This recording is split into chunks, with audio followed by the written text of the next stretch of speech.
अस्सलाम वालेकुम नाज़रीन, मैं हूं मोहम्मद एहतशाम शामी और आज पाकिस्तानी सहाफ़त का एक बहुत बड़ा नाम सुहेल वड़ाई साहब मेरे साथ मौजूद हैं और मैं बगैर वक्त को ज़ाया किए इन्हीं की तरफ बढ़ूँगा। अस्सलाम वालेकुम। वालेकुम जी, क्या हाल है? शाम सब ठीक है? सर बहुत शुक्रिया आपका। बहुत मेहरबानी। सर दो सवाल करेंगे जी, आपसे जी, तो और आजकल पता है आपको सियासत काफ़ी गर्म है अच्छा, और सबसे पहले सबसे पहले तो आपने मुझे ये बताना है कि दहाइयों से आप सहाफ़त से मुंसलिक हैं एक अरसे से, तो तब की सहाफ़त और अब की सहाफ़त में क्या फ़र्क देख रहे हैं? ज़ाहिर है हमारी सहाफ़त मेरा ख़्याल है आपसे स्लो थी, तो आजकल बड़ी फ़ास्ट है। आप ज़्यादा काबिल हैं, हम उतने काबिल नहीं थे। जी सर, हम आपको देख देख के हमने भी शुरू किया, हमारा भी आगाज़ ऐसा ही है।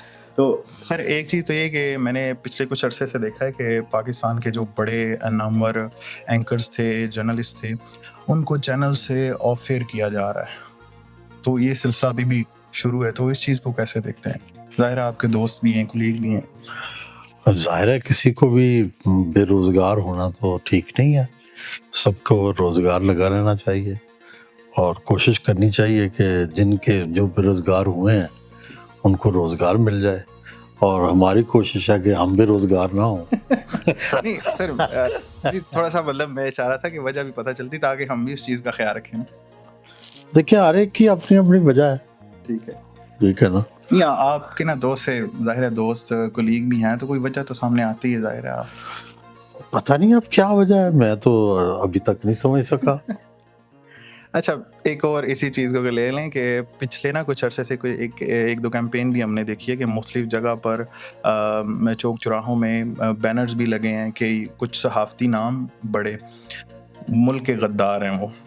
तो सवाल वही कि आपके कुलीग भी रहे हैं, आपके दोस्त भी रहे हैं कि उनको ये कहना जायज़ है? मैं तो किसी को गद्दार नहीं समझता। आप इस चीज़ को कैसे देखते हैं? ज़ाहिर है आपसे नहीं, मैं तो किसी को ना गद्दार समझता हूँ, ना मुझे ये हक है कि मैं किसी को काफ़िर कहूँ और ना ही मैं चाहता हूँ कि मुझे कहें। तो बुनियादी बात है कि पुरअमन बक़ाए बामी, आज़ादी इज़हार राय, ये तो ज़रूरी है एक सिस्टम को, एक मुआशरे को आगे चलाने के लिए। इस पे तो कोई कॉम्प्रोमाइज़ नहीं है। तो आज़ादी राय है इस वक़्त आपकी नज़र में?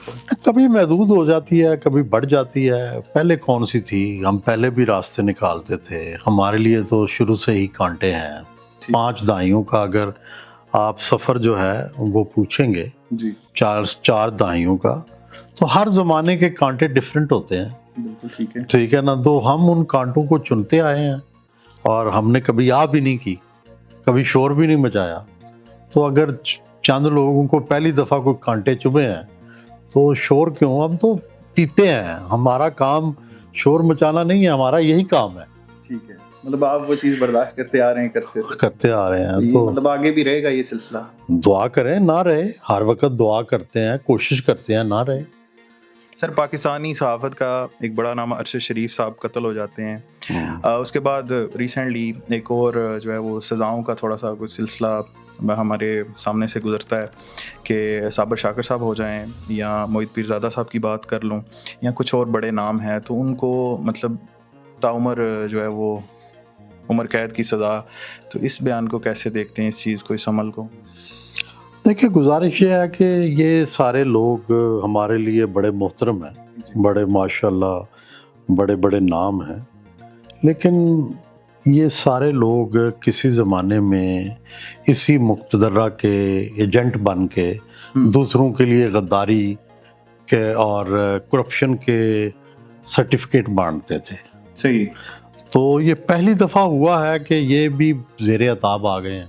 तो उन्हें पहली दफ़ा शायद ये ज़ायक़ा पता लगेगा कि दूसरों पर इल्ज़ाम लगाना, दूसरों को इस तरह से कहना जो मुखालिफ हों, जो हुकूमतों के मुखालिफ। हम तो हमेशा अपोजिशन में रहे हैं, हम तो हर हुकूमत के, हमारा काम ही है, हम हुकूमत के मुखालिफ होते हैं, इत्तेहादी होते ही नहीं हैं। तो जो इत्तेहादी रहे हैं उनसे पूछे ना कि अब आपको टेस्ट कैसा लग रहा है। ठीक है, हम तो शुरू से इसी तरह मातूब रहे, इसी तरह मजरूब रहे और कभी चीखने की आवाज़ भी नहीं हमारी आई।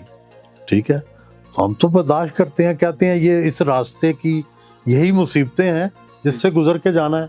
अब चॉइस हमारी है, हमने खुद ये चुना हुआ है वो रास्ता। एक दिन बैठ के हुकूमत के साथ बैठ जाएं मसले ख़त्म हो जाएंगे। लेकिन तो हम तो हर दौर में इन्हीं कांटों के रास्ते से चल के आगे गए हैं, और अब भी कांटे हैं, पहले भी कांटे थे।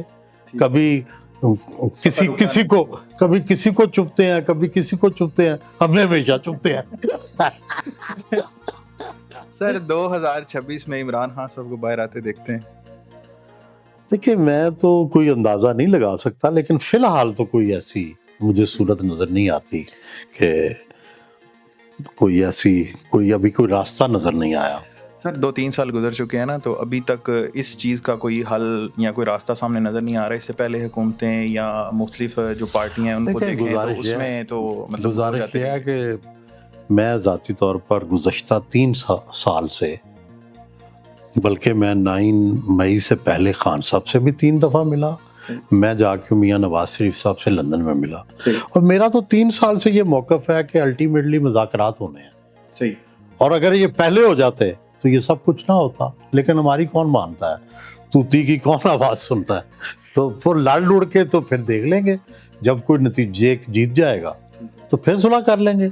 हम तो देख रहे हैं कि भाई जब नहीं आप मानते, ना खान साहब मानते हैं, ना नवाज शरीफ मानता है, ना कोई और मानता है, तो हम तो कह ही सकते हैं ना। ठीक है, हमारे पास तो कोई ना डंडा है, ना कोई हमारे पास कोई और चीज़ है, हम तो कह सकते हैं, कहते रहे हैं।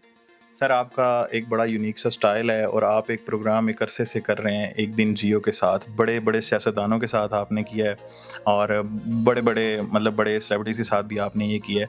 अगर सियासत की मैं बात करूं तो पहले और अब किस सियासतदान को पसंद करते हैं, एक अच्छा पॉलिटिशियन? देखिए, जो मेरे पसंदीदा थे ना, वो तो इस दुनिया से चले गए। ठीक है।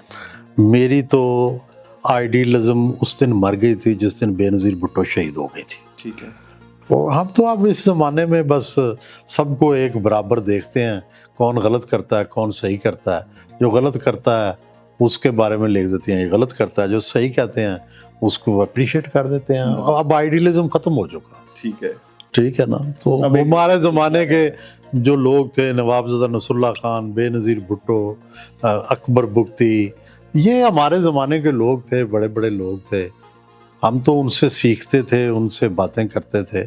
तो ये मुझे तो आज के ज़माने के वो लोग उस तरह से अच्छे ही नहीं लगते। सर बहुत शुक्रिया, आपका बड़ा कीमती वक्त था और हमने आपका वक्त लिया, बहुत शुक्रिया। Thank you, so kind of you. जी, अगली किसी नई शख्सियत के साथ दोबारा हाज़िर होंगे, इजाज़त दीजिएगा।